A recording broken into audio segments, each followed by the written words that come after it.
What's up, y'all? It's Dr. Paul with Liberty Hill Comics. Hope everybody's having a great evening, wrapping up a great weekend. Looking forward to a great week. We have a great show for you. I'm pumped. My co-hosts are pumped. We're all together again.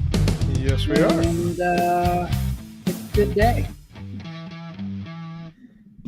How y'all been? Good. I'm glad to be home. Been moving about quite a bit, so I'm sure it's only temporary, but I enjoy my home time. It's only temporary that you're home, you mean? Yes. Yeah, I'm still moving about, but I get to sleep in my own bed for a change. That's the biggest difference. Very nice. Oh, nice. Very nice. Things you take for granted. How about you, Phil?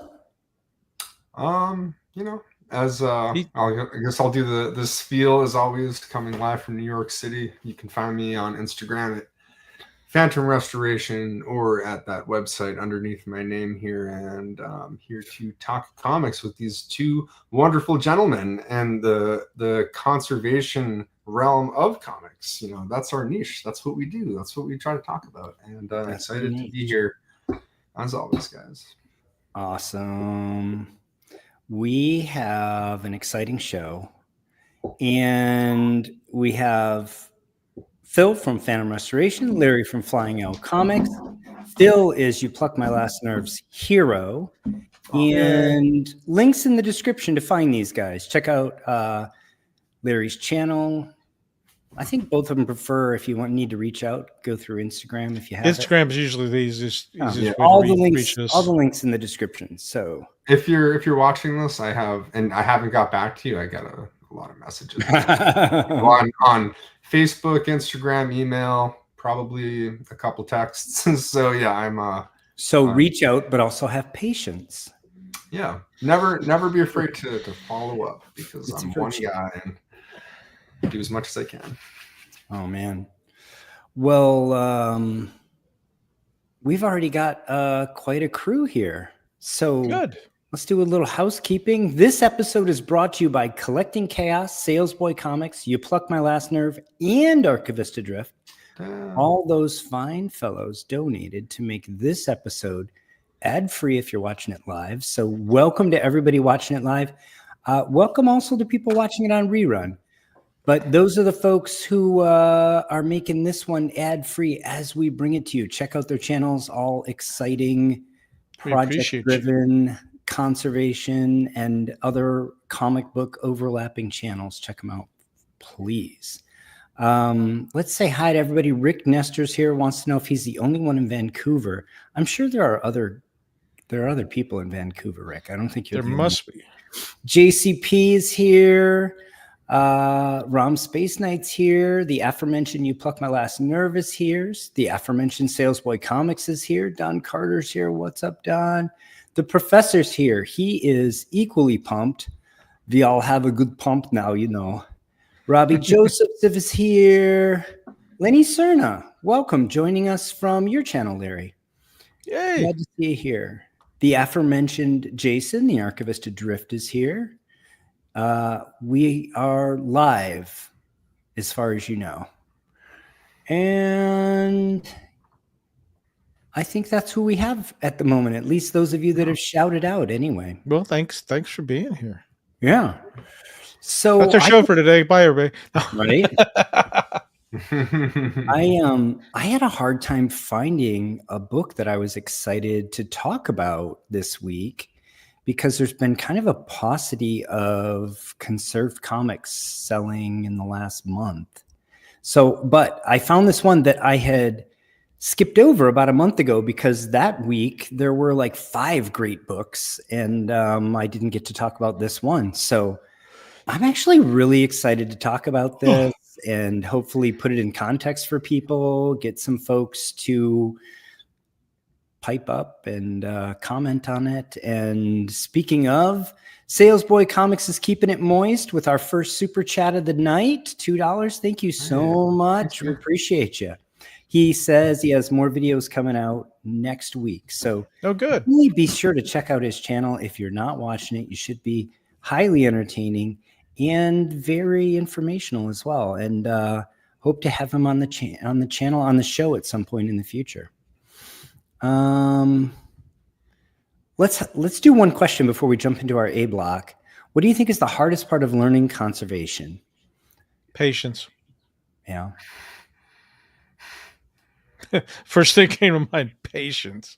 Because you're gonna go through trials and errors. You're gonna make mistakes, and all three of us, we all make mistakes all the time. Maybe not Phil, but we own them, and you just practice and just be patient with yourself. Really, I was working on a book today, and it was coming out great until I decided to do something else to it, and then I have to redo everything. So these are the things that happen.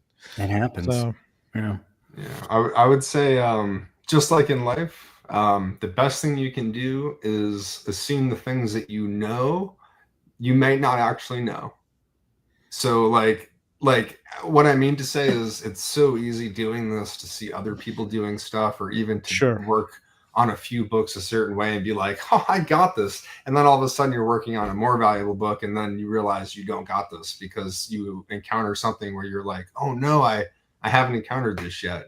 So, there's only so many variables, but it's really easy to get yourself in that kind of position, because as long as I've been doing it, she'll have surprises. So it's always best to tread lightly. And humility. I would say, if you're not good at attention to detail, you're going to struggle in this hobby.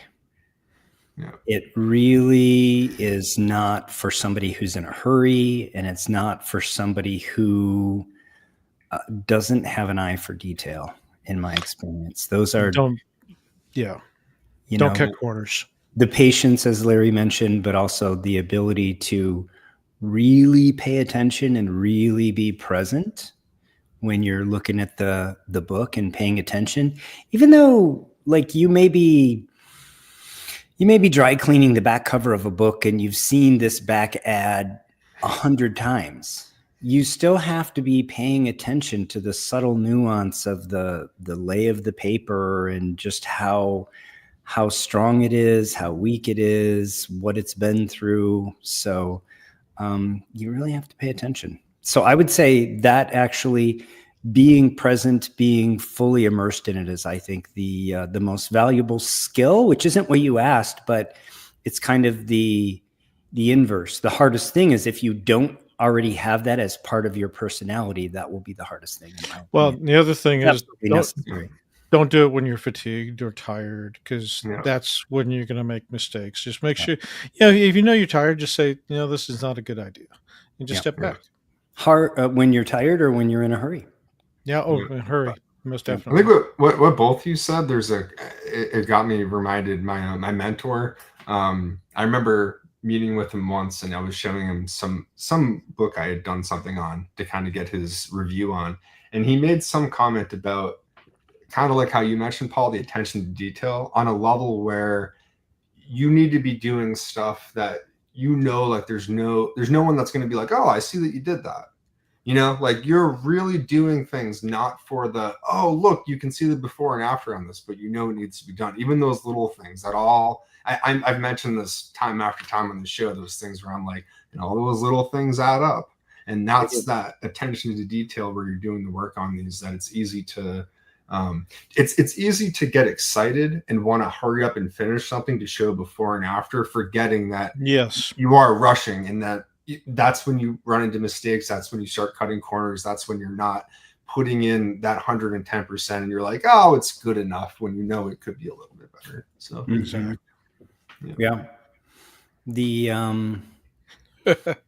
The desire to just move on, especially from some of these very tedious tasks, is real. So let's say hi to Gorilla Monkey 3K and Serge Henderson. Serge? Not sure. Hello, gentlemen of the panel. I have a question. How do you guys retrieve comic book supplies, as Golden Age staples and Silver Age staples? Cheap coverless copies from eBay. And there's more than you can buy. Yeah, we consider those cadaver books. We're going to harvest the staples, the old pulp papers, things like that out of there. But yeah, cadaver books. Just buy the coverless ones, especially look for Western books because they're kind of worthless. So those are perfect books the candidates to pull from. Yeah, I was in Salem, Mass last summer, and the professor and I hit a comic shop, and we went to the dollar bin as we're wont to do. And there was like a Disney's book there from the 50s, and it was $1. I think it was coverless. And I said to the professor, well, if you don't buy it, I'm going to buy it just for the 2 staples. Yeah. Because I can get two vintage staples for $1. Period correct staples, right? Yep. And so that's the sort of thing you do. Those lots can also be found on eBay. You can find those lots, interestingly enough, low grade lots on Heritage they'll often sell 6, 8, 10 books at a time of low grade comics that are not super popular. Yeah. And you might be able to get 10 comics for $60, and that's great practice material. Yep. AG, welcome. Glad to see you here. All right. These are all my cadaver books right here. Oh, there you go, right there. Yeah. Show us again. I put you on solo. Oh, you did. Okay. These are all just kind of worthless books. Woody Woodpecker. I mean, just stuff I don't even know. I don't even recognize a lot of the characters in here. But this is where these are all eBay, and I just harvest the staples and I trim the colored parts out of it and harvest the pulp. Yeah, sure. Yeah. All those nice copies of Henry and all those other, those books you're like, you've never seen this because Classics Illustrated, people. Wow. Go fishing there. Yeah. That is a good. They're the 40s and 50s, and they're just not popular books. Yeah, they're not in demand. No, Westerns. All right, that's in demand. Sweet book. This book's pretty cool. That's a clean book too. As long as you're not trying to read it, I guess. Yeah, we'll talk about that. This is a corny story. There's a reason why a year later Marvel was eating their lunch, but let's have them play chess on the table. That's so cool. A significant book nonetheless. I have one in my PC. I'll show it off later. It's got Aquaman on the cover. You really can't complain. Blonde-haired, blue-eyed Aquaman. Justice League #1. So this here is a conserved copy sold, if my memory serves, I'll provide the exact date later, but about a month ago. And obviously a big key, Justice League of America #1. We'll talk about whether or not this is a grail. I'd love to hear people's opinions. And let's jump right in. So the first self-titled issue ever, loosely based on Justice Society of America. Julius Schwartz thought that the name society was very old-fashioned and that young folks wanted to be in a league, not in a society. So he basically put together the Silver Age heroes and called it the Justice League instead of the Justice Society, and sort of started telling stories similar to the old stories told in All-Star Comics, but with Julius Schwartz sort of Silver Age bent. Batman and Superman, technically founding members, but really didn't play major roles in the early issues because it was meant as a showcase for the less popular heroes. And this particular issue, origin and first appearance of Despero, I mentioned that it's these stories, they're so corny. I mean, so Despero, spoilers here, takes out the whole Justice League, and then Snapper Carr sneaks up behind him and shoots him with an energy absorbing machine, takes him out. Okay. Nice. And then somehow the Justice League are transported from various dimensions into the room. Unexplained. Okay. It's rough. I got to tell you. Logic. Well, those are the corny stories. Remember the early Batman stories. They were corny. I mean, Joker was a clown before he was a killer. Yeah. You know? Yeah. Well, and this is why, again, well, let's go to the next slide and we'll talk about this. So the JLA chronology, of course, we've mentioned before, Superman, Batman, Wonder Woman, they are published from Golden Age contiguous through the Silver Age, uninterrupted. Aquaman is also, but in the pages of Adventure Comics, and he's basically relaunched. So this is kind of a different version of Aquaman that I show here from February 61 in Showcase. But let's go in chronologic order. So Martian Manhunter is introduced in November 55. Look at the CGC census on this book, people. Bananas. If you want this book, there are only 314 universal slab copies. Yeah, that rivals Golden Age books. I mean, that's a low census count. He's the first one introduced there. Again, if you discount Batman, Superman, Wonder Woman, because they're printed contiguously in their own self-titled books from the transition from Golden to Silver Age. The Flash is revamped. So this is the Silver Age Flash. Barry Allen, not the Golden Age Flash. He's introduced October 56 in Showcase. Again, look at the CGC census count. This book is considered the very first book of the Silver Age. I personally think rightfully so, though I think you could make arguments for others. And this is Julius Schwartz's impact on the industry and on in the books that we love so much, right? Superheroes have been largely absent. They weren't selling well for about a little over a decade. And he thought he was a fan and also a scholar of the Golden Age material. And he thought a revamping with new sort of sci-fi backgrounds was the way to go. So the original Flash is kind of magical powers. This Flash has more sci-fi, bolt of lightning hits a pile of chemicals type powers. Again, these books are exceedingly rare. This gives you some sense for how poorly superhero comic books were selling at the time. Nobody was buying this material. Nevertheless, that kernel, that spark that started the fire of the Silver Age was set here in this book.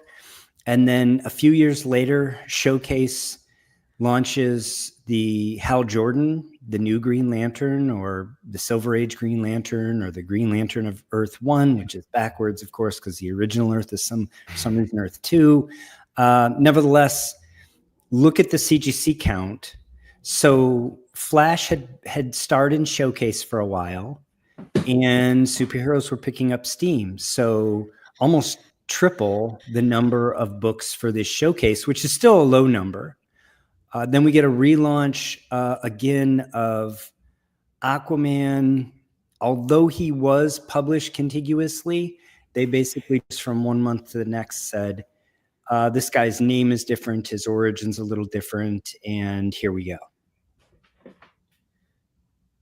Then you bring them all together in March of 60 in Brave and the Bold 28. CGC count here is 1,300. Again, this is lower than any of the Marvel Age books, with the exception of, can anybody guess? Maybe Tales of Astonish 27?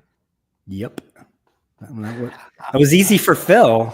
I thought we might give the audience a little bit of time. Oh, man. Yeah. But this census count is lower than FF1, Amazing Fantasy 15, all the other Marvel Age books, with the singular exception of The Man in the Anthill.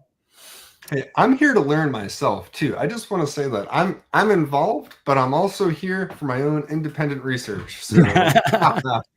Yeah, so that book does have a census just over 1,000. I don't remember the exact number, but it is less than this 1,300. And then Brave and the Bold, Justice League appears in the next two issues of Brave and the Bold. Brave and the Bold is every other month at the time. So it basically takes 6 months to get 3 Justice League stories out. And apparently they knew they had a hit on their hands because shortly after that, they launched Justice League in their own self-titled book here. This is the book, and this is the team that the publisher of DC was out with Martin Goodman, the publisher of Marvel Comics, and they were golfing, and the publisher of DC said, we've got a huge hit on our hands with Justice League. Martin Goodman ran back from the links, grabbed his cousin's husband by the neck and said, start pumping out comic books with superheroes in them again. And that's how we ultimately got the Marvel Age and the Avengers. So if not for these books here, we wouldn't have the Avengers and the MCU and that whole franchise. And, you know, before you could have those books, you had to have these books, because this is where each of the individual members of the JLA were introduced. So just a little bit of a background. Again, look at these CGC counts. This is a good time probably to talk a little bit about what a Grail is and whether or not Justice League of America 1 is a Grail book. And I know I've been on the channel before saying my bar is a little higher than many other folks. For me, ASM 300 is not a Grail book. I would never call that book a Grail. There's just too many of them out there. Personally, I'm not sure I could call Hulk 181 a Grail, though I could get closer on that book. No, to me, that's just depends. I think it depends on your budget. I think if you're someone that's only ever going to spend X amount of money, then if you're buying a high grade ASM 300 or Hulk 181, I guess you could call it because that's how everyone collects different. But yeah, within that realm, Dr. Paul, I think I'm definitely a little jaded because of my budget. So I can very much sympathize with where you're coming from. Listen, don't get me wrong. I'm not saying that they shouldn't be cherished. I'm not saying that they're not awesome, amazing. I'm not saying that whatever you think is the most important book isn't the most important book. I'm not saying that. I'm just saying specifically the term Grail, this should be something that's nearly unobtainable. Yeah, and that word is flippantly used. It's used quite a bit. So when if I was motivated right now, I could own 100 copies of ASM 300 before midnight. Yeah, I agree 100% with you on that. I mean, they're a matter of they're everywhere. Yeah, it would just be a matter of hitting my Apple Pay 100 times, right? Yeah, low census count is basically what we look at when we talk about low census count and importance to me. Yeah. Right. So what do you guys think of Justice League of America 1? Not the first appearance of the team. Honestly, relatively low census count for a Silver Age book, 1,500. Again, this is fewer than FF1, fewer than ASM 15 or any of the Marvel Age books. Again, with the exception of The Man in the Anthill. What do you think? I think it's a cool book and it's an important book, but I mean, if anyone here is a Grail, it would be Brave and the Bold 28, and then that one alone. I think that would be my opinion. Yeah. Oh, are you thinking about these books too? I think the first Flash here has got to be a Grail book. Yeah. I think the Showcase 4, Showcase 22, and Brave and the Bold 28. In my mind, I just think of those three as the, I not to discount the other ones here, but they're all tough books. Sorry, Martian Manhunter and Aquaman. I have to go with Phil on that. Yeah. I might put Tech. What is it? Tech 355. I might put that in the category just because it's impossible to find in like a grade above a 6. I mean, oh my goodness. I mean, scarce just like that. I mean, only 314 copies of that. That's bananas. That's tough to get. But again, there's some gold. But he's not on the cover, which makes it tough for me to want to pay up. It's just the name, even though it's as rare as it is. Yeah. But so Justice League of America, I've been fortunate to own this book a few times. in low grade, and I was able to clean and press them and get them subbed and generate a little bit of equity out of them, and then turn them into a higher grade copy, which I guess this is as good a time as any to show off.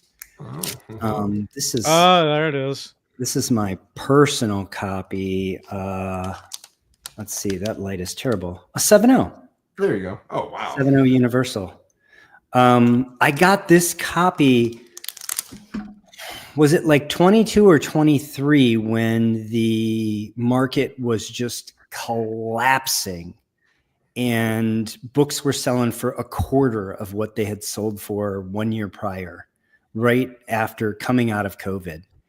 And so I got that for what I thought was a very nice price. In fact, such a nice price that I think I still, despite Silver Age books falling in value basically every month since the end of the pandemic, it's still kind of a well-bought book. I'm still not underwater on it. So, well, we were all scrambling at that time. The market was just blowing up, and then it corrected, and then you look for a safe place to put your money, and so they destabilized, and then we started looking at older books. That's where I ended up in all of us, all three of us are in golden age books right now.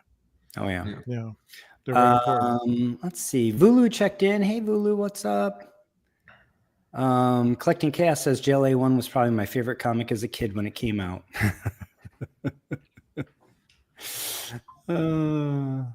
Hey, someone that really likes, they still haven't come quite to par with Marvel books. That's for sure. Yeah.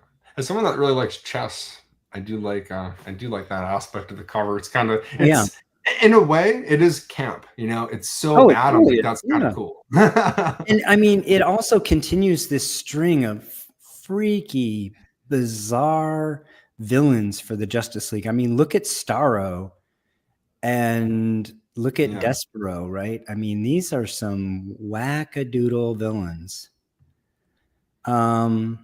Median grade on this book, 4.0. As we said, 1,500 universal, but 284 restored, 15 qualified, 8 signature. I don't have conserved on this graph, but it's not many, so we don't get to see very many opportunities to see just how this one grades out. It's a fairly commoditized book in this grade. Actually, I think 5 total sales in the last 12 months. Go Collect puts let me do the high-low range, then we'll talk about the value for a moment. Low range on this in the last 12 months is 1605. Somewhat ironically, that was the last book to sell in Universal 6.0 with off-white page quality. And it was also the lowest. I'm not sure that's indicative of this book falling off a cliff. I think it's probably more just variance. The high water mark in the trailing 12 months is actually 2850, and with an average of 2,053. And you note that just 1 month before that 1,600 book, one sold with cream to off-white pages for 2,000. So a lot of variability here. We talked about how this market is a little bit fractured. Tough to assign an exact fair market value. I went with Go Collects on this, which was $2,050. However, they have that same fair market value for 6.5s. That's how much variability there is here at this kind of mid-high grade. Impression. That said, I don't think 1,600 is quite where the market is, but it might be between 1,600 and 2,000. Nevertheless, you have to pick a number, and so I decided to go with, three. Well, another one, you see, I show 3 of the sales here. Somebody in November of 24 paid $1,850 for a white pages copy, which is, a pretty good deal. See, I'm looking at this number, and I think the 2000 for the cream to off-white is kind of an outlier. So I would come down off of that price a little bit. And but I was thinking about 1800 across the board. Yeah, I think 18 seems about right. Yeah, because with Heritage, people get very excited on Heritage, and they they overpay all the time. Just ask me. I do it myself. Again, I had to make a decision. I used the Go Collect value here. Because I feel like I could have justified a few different ones, and so in that instance, I don't want to be accused of cherry picking, so I just use the Go Collect value. And you'll find that I usually do that unless I have a very good reason why the Go Collect value just doesn't represent the market. Well, I'm looking at the high on the right side, and it's showing 2850. And when was that? It was, I believe that's actually the high. All-time high? That's the all-time high, and then you see. Okay.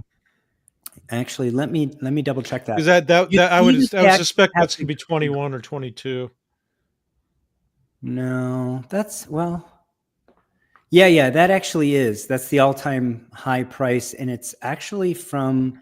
Well, that price was hit in 2015, and then $3,000 was hit in 2018, and that was actually pre-COVID. 2019. The high watermark was 2750, but Go Collect does this thing where they correct for inflation, or they adjust for inflation, I should say.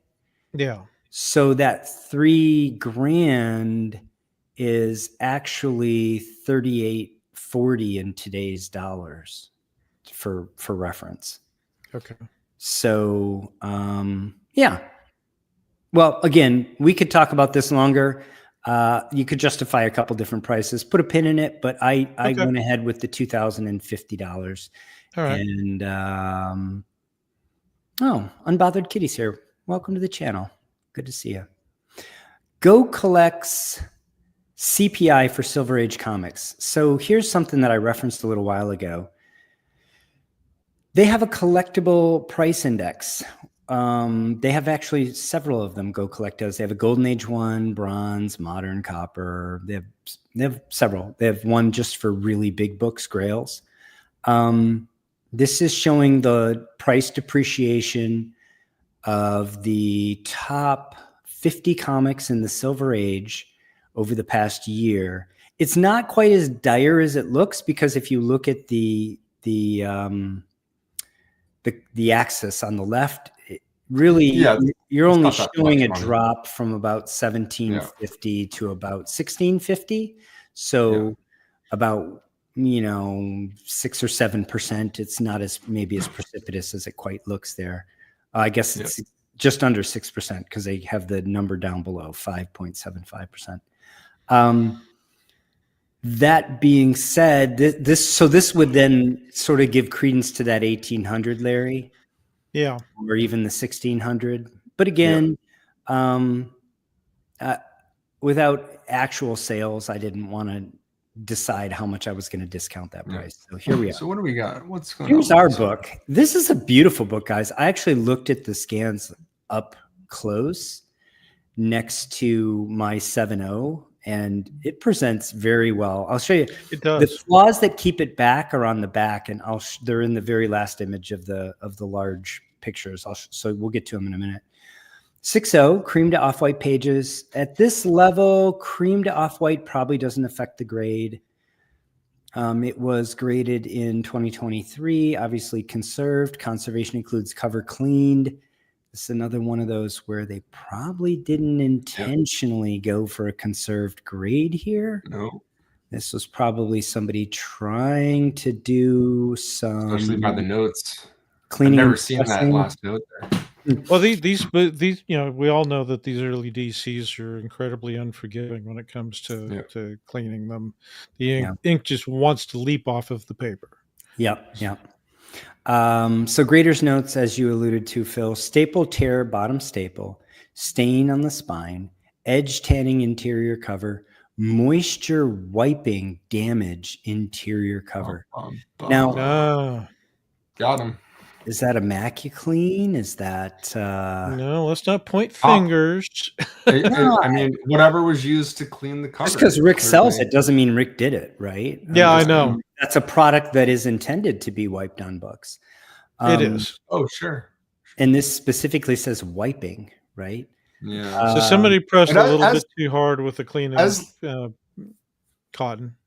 As you mentioned, Larry, though, too, these books are particularly known for that, where you don't need a MacuClean to have, like, I mean, you could just throw this in a humidification chamber and wipe the cover, like, it'll come right off. And do it in a way where you're just very careless, and you can cause exactly what they're saying there. So it could be what you guys were saying, but it also could just be in conjunction with how the cover was cleaned. It was pushed too far.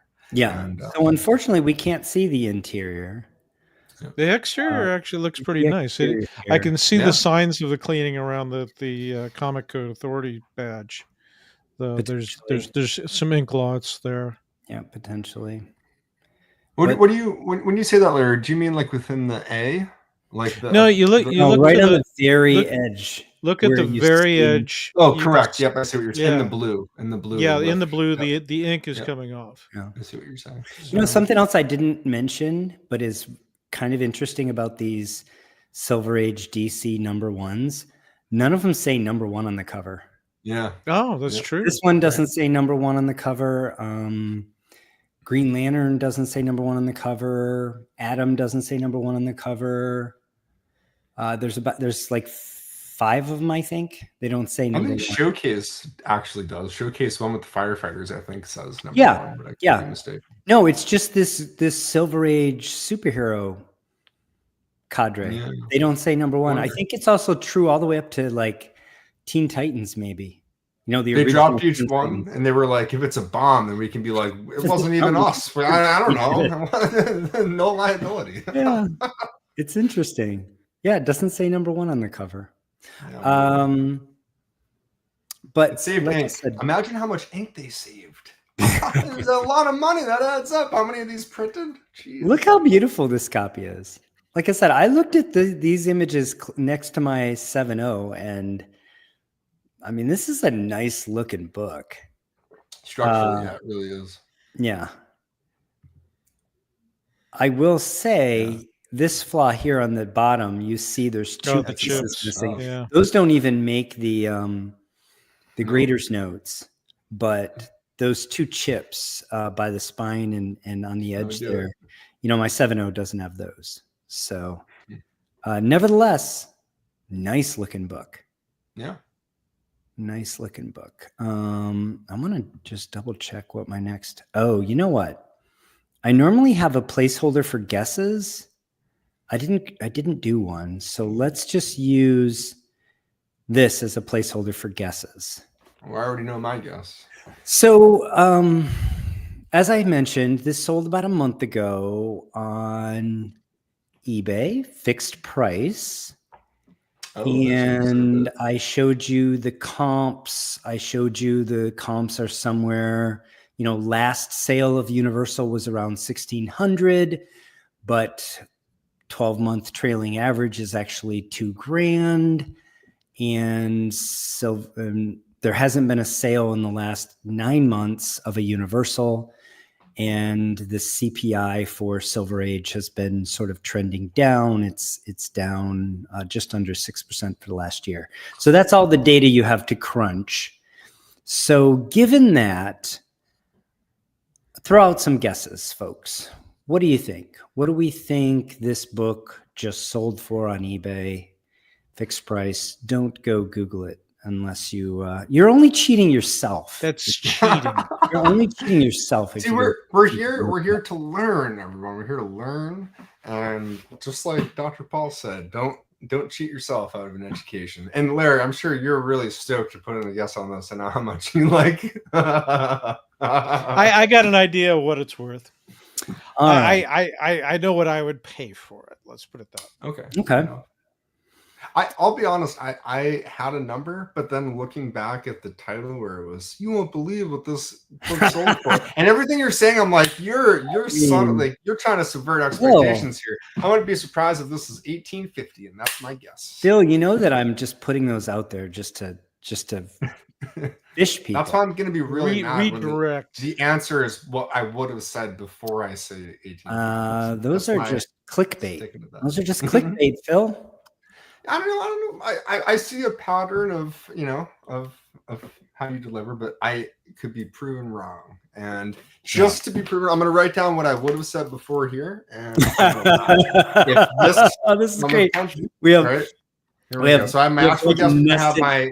We have nested guesses. This is. I just want to throw this out there. I was so bad in high school at standardized testing. I remember this one test I had where it was broken up into 3 sections. One was 20 multiple choice questions. And of those 20 questions, like 15, I got it down to 2. And I circled the 2 and I chose one. And out of 15 of them, I got 14 wrong. And I went and I was like, you couldn't even, you could just guess randomly and do better than I did. So I let's see what happens.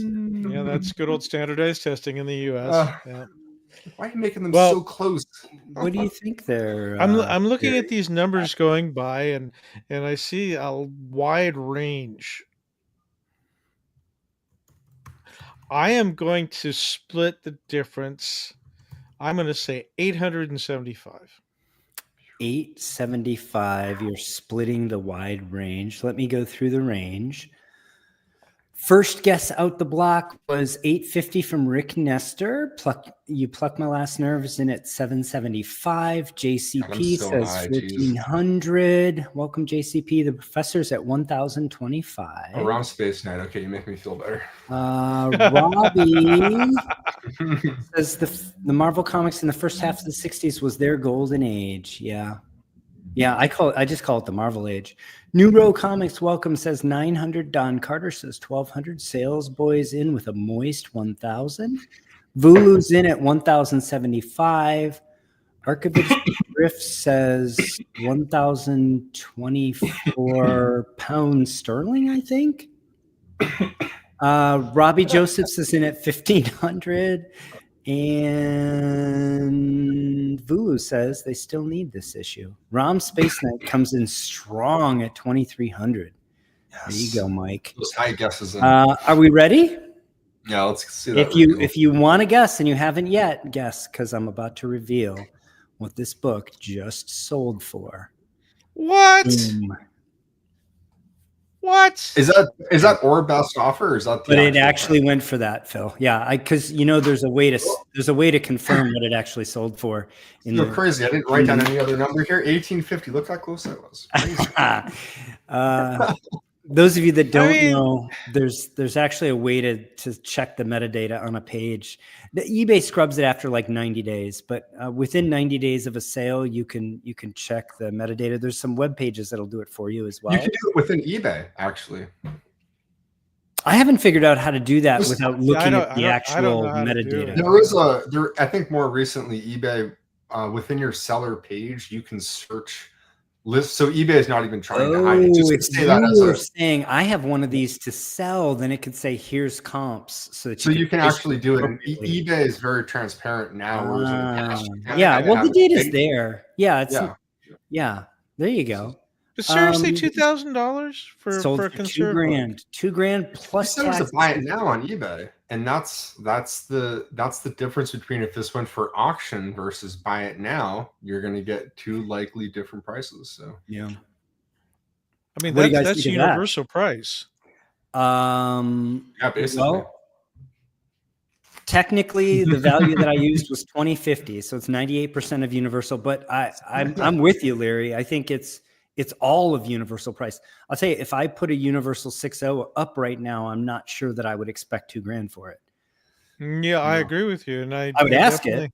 One thing I started doing, I would probably take the first $2,000 that came my way. I might ask 2,400, but really, I wanted to move the book. I'd take the first $2,000 offered. Well, if it depends on how it was advertised too. I mean, if I take the time to write down exactly what conservation is, and specifically deacidification, and how Well, this book is no longer going to rot away over time. they And weren't. I've had a lot of interest there. Yeah, they weren't shying away for it. Conserved is actually in the title. Sometimes you won't see conserved in the title. They're sort of. Oh, I put it in for sure. No, I know you do, but I'm saying not all sellers are as forthright as they possibly could be, right? I've had clients who have bought restored and conserved books already graded off of eBay, and basically admitting after the fact, I overpaid. I didn't really look at it. And you're like, and easily within I've seen that a half dozen times on Hope 181. Like, how many times have you seen a purple label book, somebody's trying to sell it at universal prices, thinking there's going to be some sucker out there that's going to buy that? Happens all the time. Yeah. So what's going on here? Hey. Did this seller just top tick the market? Or is there a turnaround? Is this a one-time? Come on. Hey. I'm some tinfoil and come back and say that again. I like a good conspiracy, and I want to dive in with this and say that this is someone manipulating. I don't know. Hey, it could be someone that bought the book and they got it, and they're like, "This is awesome. I love this book." Vulu says they checked Terapeak, and it says it sold for $15.77. Interesting. I would have to say it's entirely possible that I goofed. If that's the case, Vulu, and if that's true, then I apologize to everybody. That would still be a very strong sale. Yeah. That would be still 80%. So I think the message is the same, but perhaps the site that I checked goofed that. So I'll if that's true, Vulu, I appreciate you pointing that out. I always like to have the record. That you showed. Correct. Normally, it will X out. It will be X'd out, right? Exactly, right. Yeah. So on for those of you that don't know, when I view this on eBay as a sold auction, this $2,000 is green, which has historically meant that's what it actually sold for, not and it would be X'd out if it sold for something less. But so let's say it's either 80 or 100%. It's in the realm. It's basically still good. I mean, that's better than it is a key. So it is going to track a little bit higher than a non-key that's conserved. Sure. So plus it's a rarity book. Yeah. So Jason, I'm not sure that's true. For that to be true, Vulu would have to demonstrate how I was actually right, even though Terapeak has 1577. So do you know how no prizes work, Jason? To answer your question, Robbie, generally speaking, yes. There is, within the nuance of the conservation label, on one extreme, you have books that have like married parts with a conserved label, and those get the least amount. And then on the other end, you can have a book with just a tear seal, and that's it. And all of a sudden, you see that book go for 90% universal, and it makes sense because the person that bought it understood that it had the smallest trivial amount of work done to it. So, and then there's everything else that's in between there. I think for Vulu to get a no prize, Vulu would have to say that Terapeak listed at 1577, but obviously Despero mind controlled me because his ego wouldn't allow his first appearance to be less and conserved, and controlled me putting together that deck. So you're telegraphing blame. You're telegraphing blame onto somebody else. Right. That's what That's what narcissistic. Stanley invented them. So what do you think it would be there? Exactly. Yeah. You win. What do you get? A no prize. No prize. Well, I hope everybody enjoyed that regardless. That was good. That was shocking, actually. kind of and it's a fun book, and it's Nice definitely book. a key. And like I said, I think like if you're a serious Silver Age collector, you want to have a copy of this in your collection, right? Makes so like sense. the whole conversation of is it a grail or not, notwithstanding. Well, I'd rather have a Golden Age Flash #1, you know. But How much is that going to run you? How much? $37,000 to be exact. Bada boom. Yeah, actually, I'm no? not gonna spoil Kenny's Instagram, but he and I were talking today, and was working on it. I got to see it. It looks nice. incredible. But I'll let Kenny present that. Love Flash 1. Sweet. All right. Well, Hey, I don't know. I think we've kind of been picking up the chat as we go. Jason's still working on another no prize other than the one I offered. And we could take a moment to say, if you're enjoying this, give us a thumbs up. Tell somebody about the channel. Like it. Comment. We appreciate you. We all appreciate it. Friend, tell an enemy. We could also remind people that if this is not enough of a dose of comic book conservation, they can check us out on Facebook at the Comic Book Conservation Community.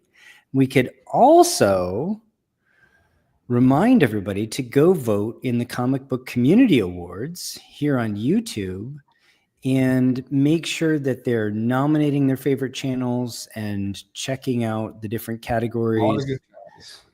Jason over at the Archivist Adrift is in the category for Best Beard.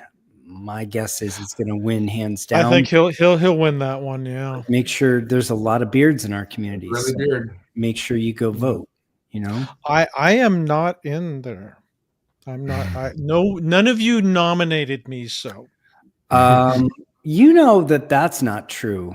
They need a certain number of nominations. I actually did nominate. I'm not on the list. So. A single nomination doesn't get you there. Yeah, I was there last couple of years. I'm not in there now. So I'm gonna throw this up just as a teaser to say, hey, if you guys have been with us this long, you can see a cool book that you didn't anticipate seeing, but it's within the spirit of the DC tradition we've been talking about today, albeit a bit older. And so while we're just getting our chat here, hey, it's a nothing book. It's a nothing. It's who cares about that book? Part 1 of a 2-part restoration, removal, conservation project. But yeah. I would love to have one of those. This is my favorite cover for text. It is. I have to agree. That's my favorite cover. I'm biased. It's my second favorite, but I get it. I get it. Yeah, you are biased. I think 20 for me. This one and then 27 and 33 are like right there. Those 3 are for me just a little bit above the others. But they're all great. Neil Adams homaged this, 20 yes, years he did. later. What, 30 years later? Yeah, and even that book fetches high prices too. Yeah. I'm fortunate to have a nice copy of that one, but good.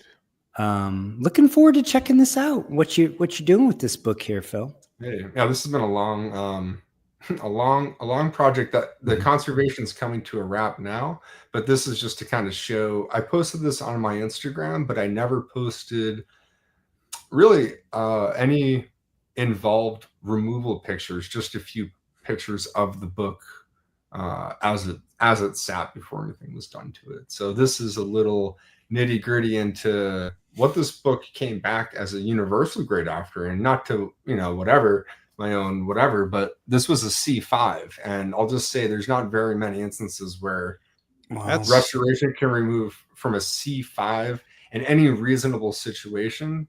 So this was a any value. To get to remove and really not desecrate the book, really just prepare it to be conserved, which was part of the understanding going into this, where we were aiming for a universal grade, but worst case, we could always conserve it if that grade didn't come back at what we thought.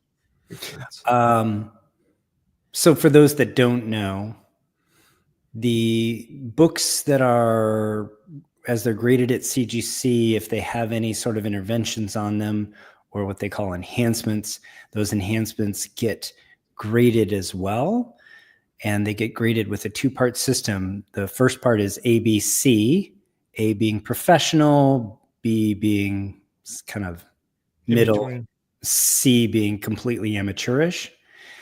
And then the amount from 1 through 5, 5 being the most extensive, 1 being the smallest amount. So C5 is the worst. So C5, yes, has the most by volume restoration, and it is the most amateurish.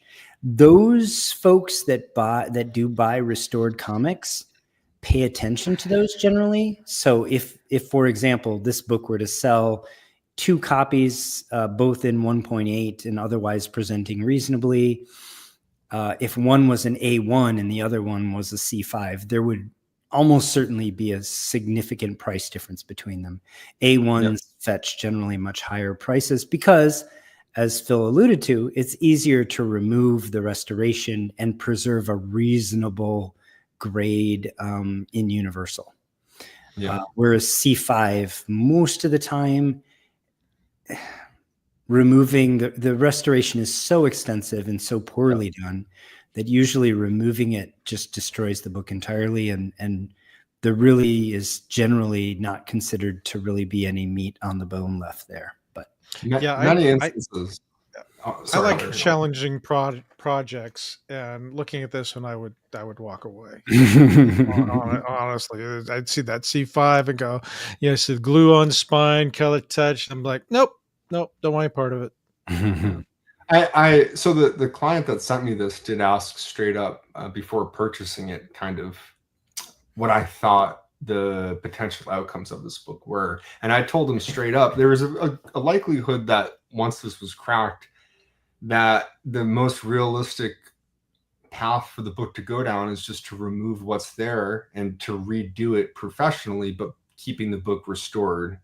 And that would be assuming a worst case scenario, that the areas of the restoration here exceeded a level of reasonable eye appeal.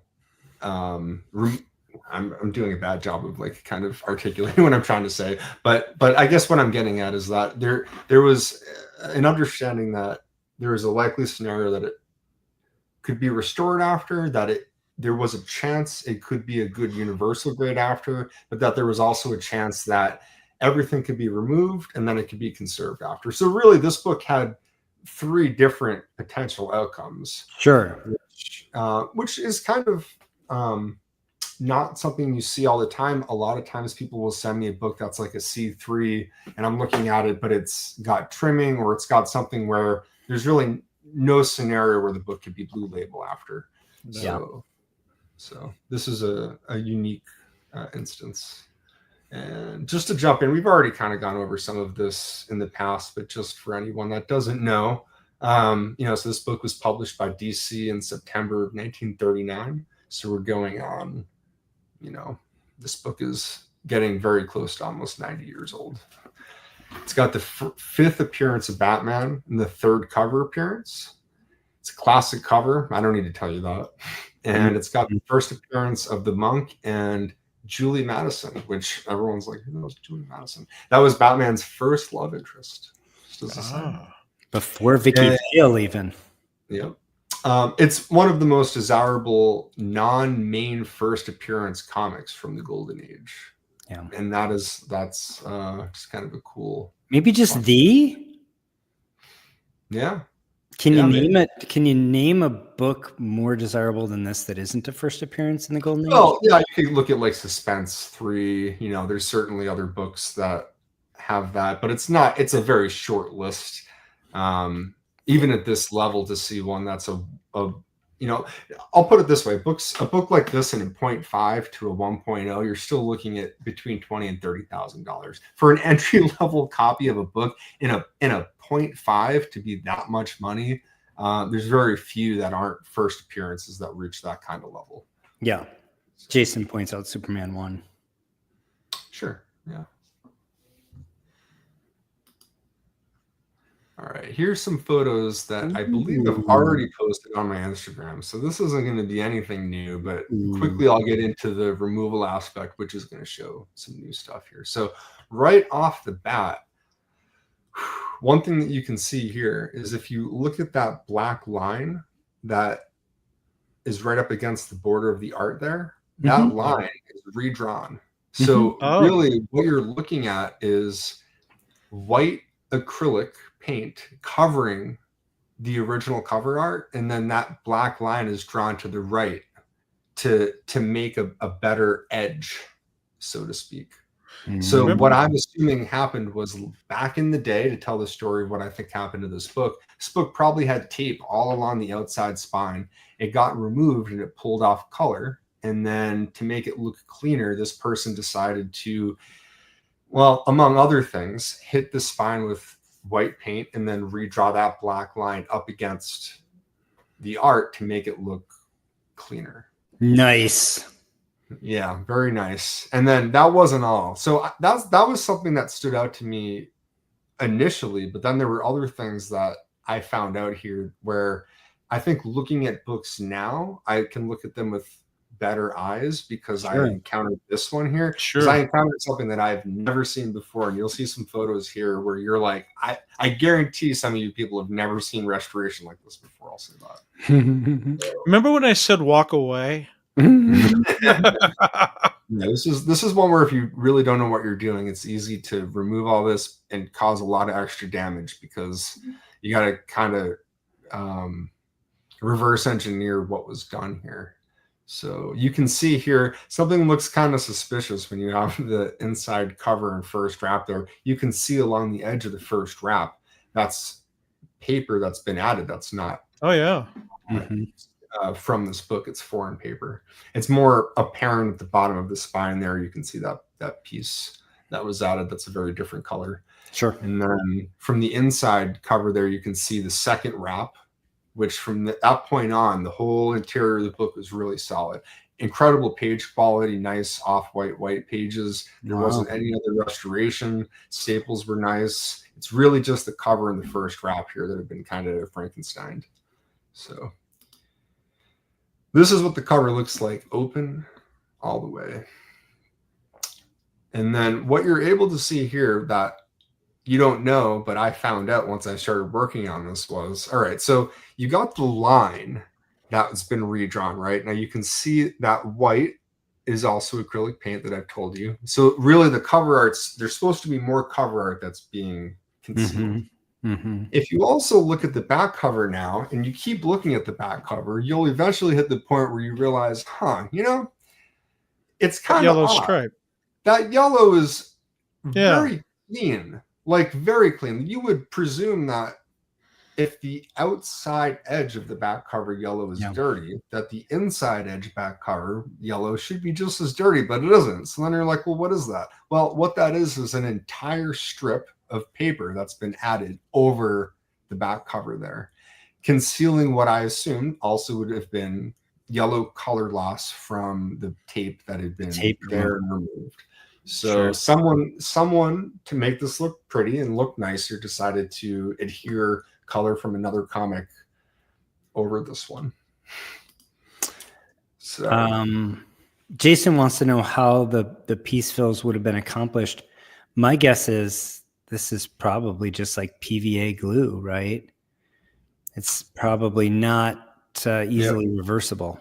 Correct. No. Yeah, and I mean most book binding and that sort of work before the real focus on conservation is done with glues that are not easily reversible. Let's say that. Yeah, you encounter a lot of different types.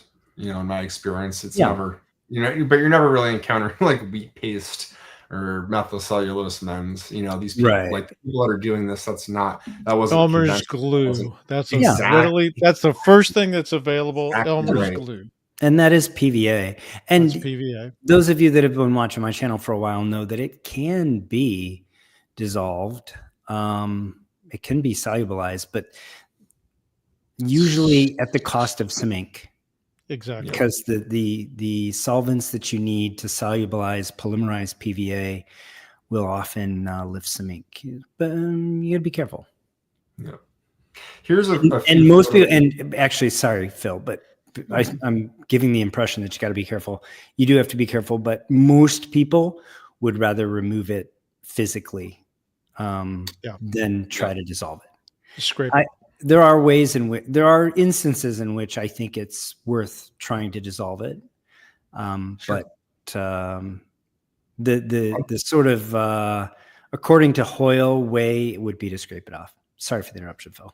No, you're good. Yeah, I think the mantra "just because you can doesn't mean you should" really applies to that, where it really is almost an unfortunate reality that in a lot of instances it kind of just has to be carefully cut out and exhumed from the book, excised from the book. Excuse me. Here's a few photos that I usually don't show this stuff. I just showed the before and after dirt, but here's some on the left. You can show my eraser literally pulling dirt from that white area. Yeah. This thing was filthy. And then on the right, I have a bunch of, my document cleaning pad crumbs there that I was putting all over the surface to help also take off some dirt. Interesting that the standard when this book was worked on was to do these, what we today consider very invasive restoration work, but not bother cleaning it. Isn't that, the cleaning and pressing it was never really. Yeah, it didn't exist. Yeah, which you would think that someone would have come to terms. I think part of it was, but it wasn't really, for whatever reason, focused on now. Now it's more of a less is more. So dry cleaning and pressing is the least invasive stuff you can do. But yeah, that's a good point. All right, now this is the nitty gritty. This is when I'm going to show some stuff I haven't really shown. So this was when it started to get fun and also kind of terrifying at the same time. Carefully removing this and just right off the bat, when you're looking at this bottom left photo, real quick, I just want to show you, right? If you look at that before photo there on the right with the crumbs, look at the woman's dress, right? See the yellow of her dress and see that black line right up against the edge of her dress. Yeah. Now look at this after photo here that I have and see what I was able to do. You can see in that photo several stages of it where you can actually make out where that black line is that I've started to kind of carefully scrape off. And while I was able to scrape off that black line, which in conjunction with the white acrylic, I was able to reveal some of the art that was underneath here still. I'm just glad that acrylic came off. Me too. It didn't bond. Yep. Wow. It kind of, I think a big part of that too is in areas it didn't was because there was glue over the cover area. So the glue actually protected part of the surface of it. It was one of those necessary evils in the same way where I've shown the Superman one where the areas of the book that had water damage made it so the tape didn't cause long-term damage. In this instance, it was one of those things where you wouldn't have anticipated that, but that is you got lucky on that one. Glue acted like a sizing, like a protectant. Yeah, but also there wasn't glue along the whole area, so that was only in certain areas and not a whole lot. But at least for that whole bottom corner, it definitely started to happen. I'm looking at that yellow. Is that's not paint?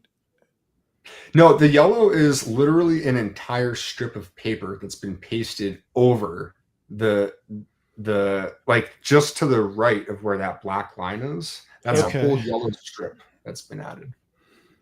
But to Larry's point, is it white paper that's painted yellow, or is it actually no, it's yellow paper. It was yellow. It looked like they found another period book and harvested.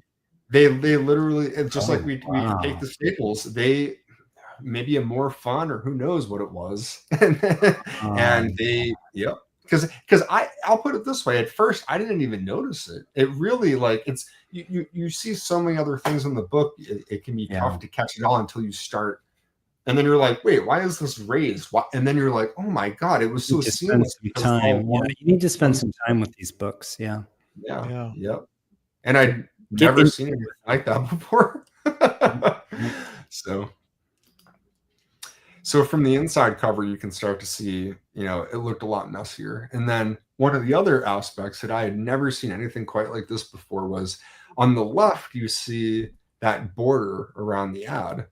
Yeah. And with my dull curved scalpel blade, as I'm running it along the surface of the paper, I'm like, this is lifting up this whole, and sure enough, somehow someone found, I don't know if they printed, I don't know how they got it, but they very clearly got a whole strip there and adhered it over the black strip that was there. So on the right, you can see as I'm lifting it up, it's revealing, it took a little bit of color loss off, but really the reason it was there was because there was already color missing. So they put that black strip to conceal color loss from the ad. So really, I mean, it was done amateurish, but I kind of got to give props to whoever did this to go the extra mile. Somebody spent some time on this. Yeah, they were, for whatever reason, said, hey, this is going to make it look good. And they did do a good job for what it's worth, because on the left, you wouldn't even notice that they had done it until I started to remove it on the right. And then you're like, oh, wait a minute. Yeah. So. This is the house ad for New York World's Fair Comics 1939, which is the first appearance of the Sandman. Yep. And also has a blonde Superman on the cover, if I'm not mistaken. Yep. For 25 cents. Now here's what we're looking at. Oh yeah, there it is. There's blonde Superman. Yeah. So it's not great, but realizing really that C5, I think the 5 was because of that entire strip of yellow. So then you start looking at the other restoration, and there's quite a bit, but at least we can know that there isn't any other major parts that we should be looking at that are going to be questionable. This is really the brunt of the spine and that back cover yellow that made up the 5 designation. So that's what this is looking like after. Jason, that was during his Slim Shady phase. Will the real Superman please stand up? Now I'm just going to show before and after here. This is what the outside first wrap looked like before, and then this is what it looked like after. Mm-hmm. You got to excise all them demons, man. Yep. That was scraping, right? Yep. I mean, all that there was all added paper that wasn't original to this book. So all that needed to come out. And it was odd when I was looking at this here, because there were areas where I thought that like if you look at that fourth panel there, I was like, why is this? It almost looks like a tear, but then I can't make out exactly. Sometimes you can't paint exactly what it was looking like before, why it looks like it does now. It just seemed like whoever put a lot of this glue on was, very liberal in how they put it. So that said, I was able to remove it all and not totally split this wrap. Small win, and then just another small thing here. This is just showing. I have a lot more pictures too, but just for the sake of this segment, I had to kind of be picky. And this is just showing the spine roll on the left of the rest of the interior minus the cover and first wrap.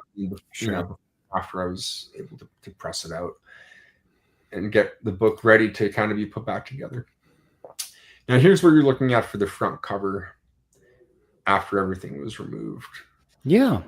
Now I'm guessing this went back together. If you're chasing the Universal label, you didn't do anything to. So here's where the point was. So this is what the book looked like reassembled, right? Really with the cover laying over the interior with the first wrap also detached. And not to toot my own horn, but I was very proud at least able to keep that very top part next to the number 31. That really wanted to be detached, but also remember all that color just to the left there was underneath that white acrylic. So I was able to show more color there and a little bit more color at the bottom and along that edge. Just enough where it makes all those little things add up. One thing that I did miss here that I'll show in a minute though was you'll see in the after photo Thankfully, I have nice connections at CGC, and this book was sent directly to the attention of Matt Nelson, mainly because I wanted to ensure that this book. So just to take a step back real quick, I got the book to this point with my client, and the client said, "You know what? I want to take the dice roll for Universal." I think we both understood there was a very good chance it was going to come back a 0.5. But he was like, maybe it'll come back the 1 for the price of the grading fees. I'm willing to kind of take the risk. So we sent it in assuming we would be getting a 0.5 to a 1 Universal. But having a C5, I kind of wanted a little bit of insurance to make sure this wasn't going to come back as C1 because I missed a tiny little dot of color touch or something. And thankfully, Matt Nelson has extended a privilege that I have where he'll look at certain books that I submit.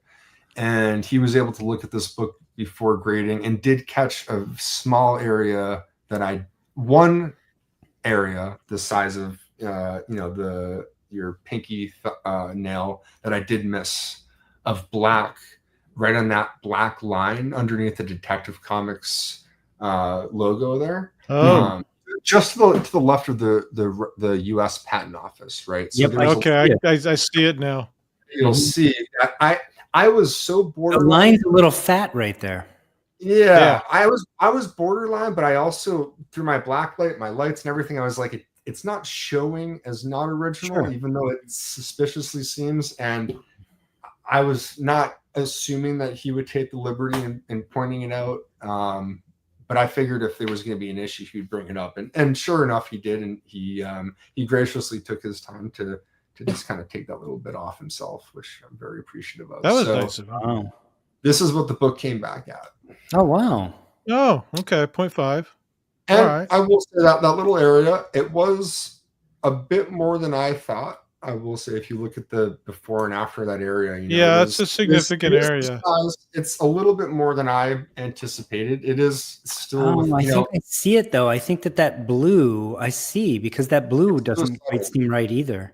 And it blue's off. It was subtle enough where, again, if you can think of a scenario where it is original, you don't want to remove it if you're wrong. So, I didn't want to unnecessarily remove it. I'll say that, even though it seemed very suspicious.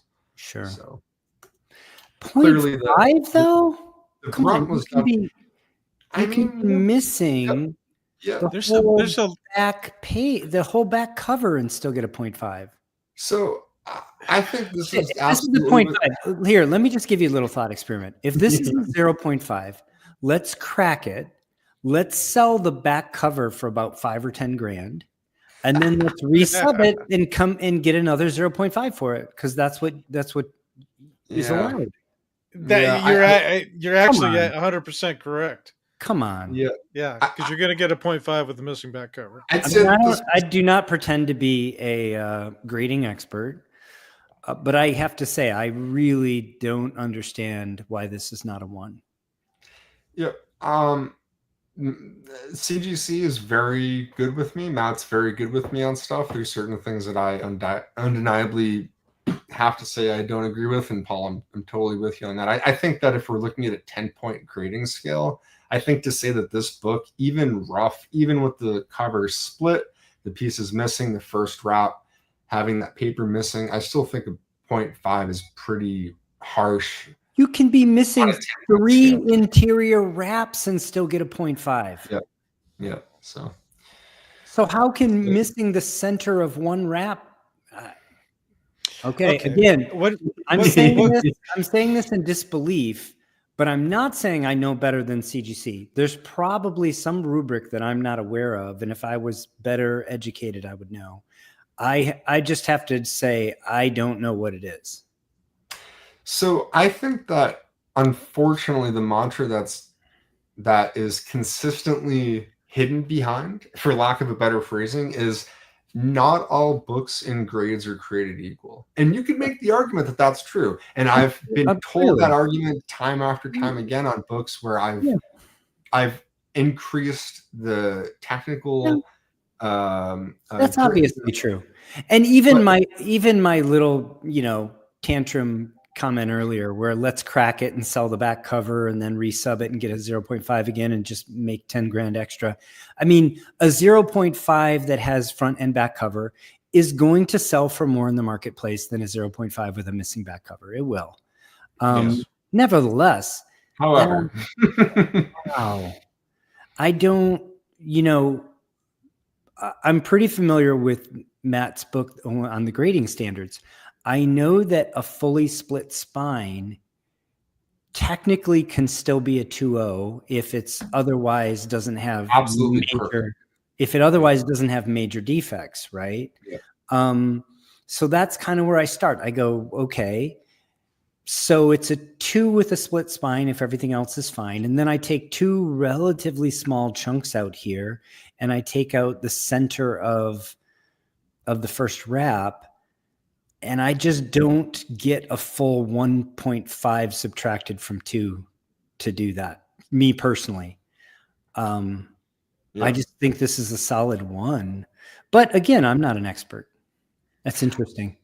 Yeah. I mean, I also think, too, it's got to be the coolest 0.5 I've ever seen. I mean, I think that it's not even a 1.8 restored, though. I mean, I think that this should have been at like a 2.5. I mean, it's restored still, but it's not trying to be anything that it's not. I don't see how a 2 and like so. Yeah, there's a lot of up for interpretation, but I think also at the end of the day, that only insofar as like if all that area was really stiff and it's covered up with glued in paper and they don't know what's under the paper, theoretically all that stuff could have been missing. They have to grade the book as they see it. So I'm not as troubled with the 1.8 restored because they have to grade it as they see it. That yellow strip could have been, all that paper could have been missing, right? It turns out you revealed that it wasn't, but yeah, just a lot of the color. But oh, sorry, I was trying to show this. So yeah, AG makes a good point here. I mean, it's like I was saying too, not all grades are created equal. Sure. It is, I guess, again, for lack of a better word, it's questionable when within this grading scale, if a 0.5 can also be missing the back cover, if as you said, I think that fact alone should make it where this shouldn't reasonably be a 0.5. And that makes sense because this book also isn't $100 book. It's not even a $10,000 book. This book's worth enough money where it's not in anyone's best interest for this to be a 0.5. It doesn't make sense. It doesn't make sense on paper. So I agree. It's a 1.0. It's barely a 1.5. I don't think you could ever get anything higher than that. But I'm with KK here. I like this rubric. Everything there, it's a 1. So what would it be if you put a new spine on it and leaf cast and cracked it today? Well, we're going to find out. So this book is quite literally almost done being conserved now. So we're going to find out in very short order. Okay, I was going to ask you, are you continuing work? For our Canadian viewers, we're a boot to find out. Hey, don't you know? But in all seriousness, I'm thinking that based on books that I've seen that have been leaf casted with proportional amounts of color missing in areas, I don't see how this book gets anything less than a 2.0 conserved. But I think I'm going to say 2. I think a 2.5 is probably the ceiling conserved. And then a 2 I think a 2 on the mark, based on what I've seen them grading recently, is probably reasonable. I agree with you, 2.0. Now, what would the valuation be for a conserved 2.0 for this book versus a 0.5 universal? So I think the on paper the 2. I think the cutoff might be 2.5, but I think that this book is a unique book where it makes more sense to have it conserved, and the client thought that too. So it just made more sense just to. Oh yeah, because really all you're doing is leaf casting 2 wraps and reassembling the book at this point. Yeah, if I saw this come back as a 0.5, I wouldn't even blink. I'd say crack it and conserve it. Yeah, exactly. So I think in the same way, a lot way, of price compression in the lower grades for this book too. By the way, like a 1.0 is conceivably worth about 50 grand, a 1.5 65, a 1.8 70, a 2.0 75. It starts to go up. So a lot of price compression on the low end books. It starts to go up at 2.5 to 90 grand, and then kind of goes. Starts making big leaps from there. So those are all universal values, right? Like you have to think about what that might convert to for Conserved. But well, it's a sought after book, so I'd lean towards the higher end of higher percentage. I would tend to think so too, especially because of the price compression on the low end, Larry. Mm-hmm. So I would tend to think it's going to fetch a significant percentage of universal. Just to be clear, to the unfortunately, just because sometimes it is the way it is, the colors in both of these are a bit off. So that's to say that it's not like anything I did made the blacks less black. Sure, you can clearly see there's kind of a glare. These photos, for all intents and purposes, are just to show the technical grade, while we know that the book was dry cleaned and all the restoration was removed too. So just take the subtleties and the color. Salt. Well, the photo on the right is a standard CGC black background, poor lighting photo. That's not your photo. Yeah. And I found even with studio lighting, sometimes my iPhone will just make a decision that it's gonna stop it down 1/2 f-stop or whatever, and you're not going to get the exact same, or there'll be a subtle color shift. So I think the other thing, that's a good point. I just wanted to say real quick, the other thing too was, in the same spirit of not all grades are created equal, in this instance, I think that most people that own the book would prefer the conserved version versus the lower grade 0.5 universal copy. So not everyone would, but there will be a few buyers who will. I think enough to make a price difference. Yeah. Do we think graders would grade more harshly because of the status compared to some lesser known book? No. I think here this is more likely.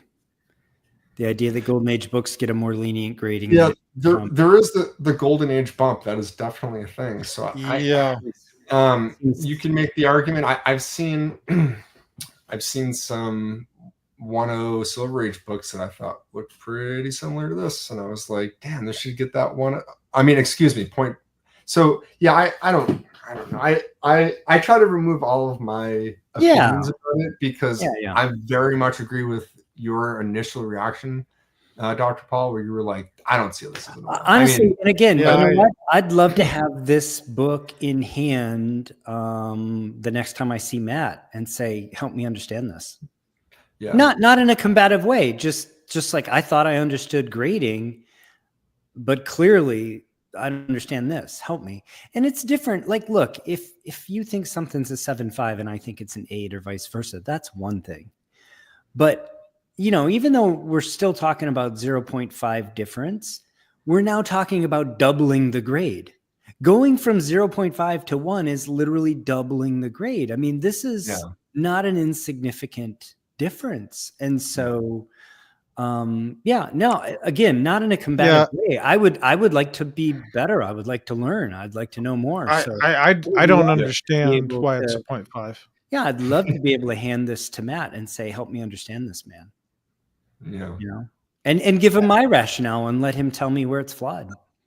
Yeah, I found that whenever I'm doing it within one deviation grade, my brain just like, all right, whatever you say. Like, I'm just gonna have to accept. Well, again, if I'm at 4.5 and you're at 4 or 5, there's no. Yeah, I'm not even gonna talk about it. Yes, there's whatever, we're there, but again, this is. Mathematically, this is like the difference between a 4 and an 8. Come on. Yeah. You're doubling the grade to go from 0.5 to 1. Yeah. It's a big jump. It is. Hey, you're not going to see an argument from me either. So, hey, anyways, yes, and I think the same. Look at that. Yeah, so I figured though I was going to wait until this book came back conserved to show it, but I figured it's better to do this way. Yeah, it's really a two process. There's enough.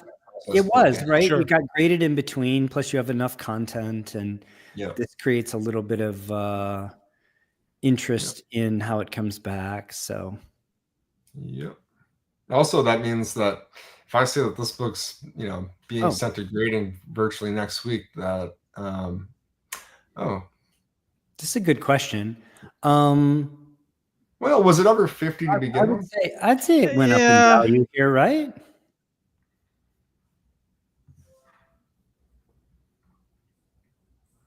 I mean, the last 0.5 sold all the way back in 2020 for 20 grand. What was that missing? Was that incomplete? Hard to say, right? This is what I'm saying. Yeah. So and the last 1.8 restored sold for 38,000. But again, that last 0.5 sold back in 2020. So that's not really a comp. I don't That's a long time ago now. Yeah, Go Collect doesn't even estimate it. I would say it's probably 40 grand in 0.5 if it's complete. I think it's less than that, but also this is a book where I just remember the conversation I had with my client a bit ago, and this is a book where I've seen, compared to what natural increases are, not parabolic increases, but increases on a level where it shouldn't be surprising that, wait, well, it went for 30, and then you're like, wait, this is 40 now, and the answer is, where else are you going to go buy one? I'm sorry. So it's kind of like. So the last 0.5 sold on Heritage in July 2020 for 20,400.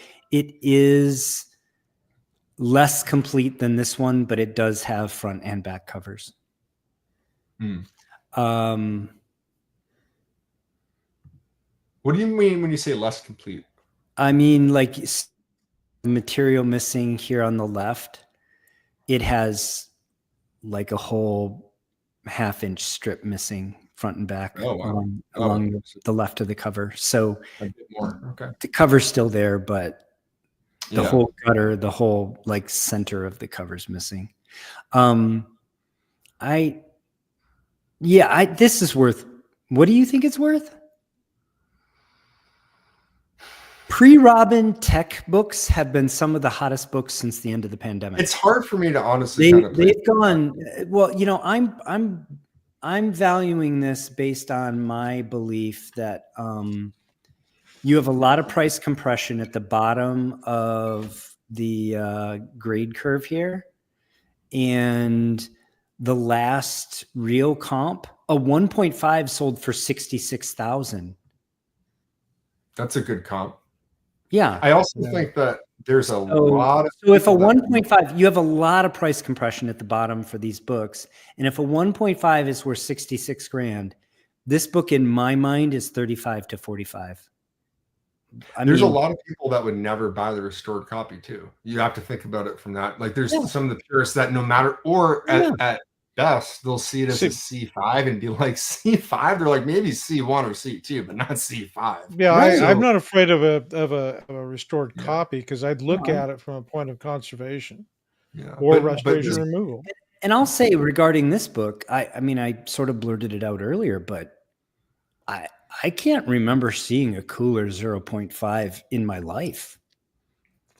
I mean, Nick, tell me about a 0.5 you'd rather own than this one. I would also linking on it at the moment. I mean, there might be some copies of Tech 27 or Action 1 or something, but there are not very many 0.5s in the world that you'd rather own than this book. It being as high a grade as it could possibly be and still be a 0.5, and it being one of the most desirable books of the golden age. I don't know.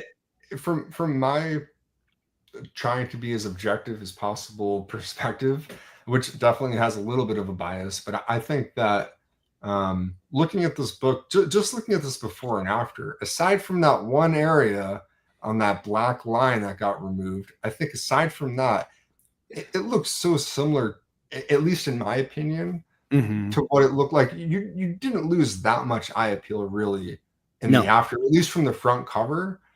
And that is exceptional considering this was a C5.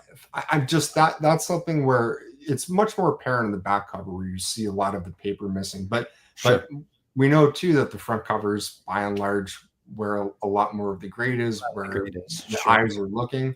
And so for this being a book where the front cover matters the most, this was a win for and at least in my experience.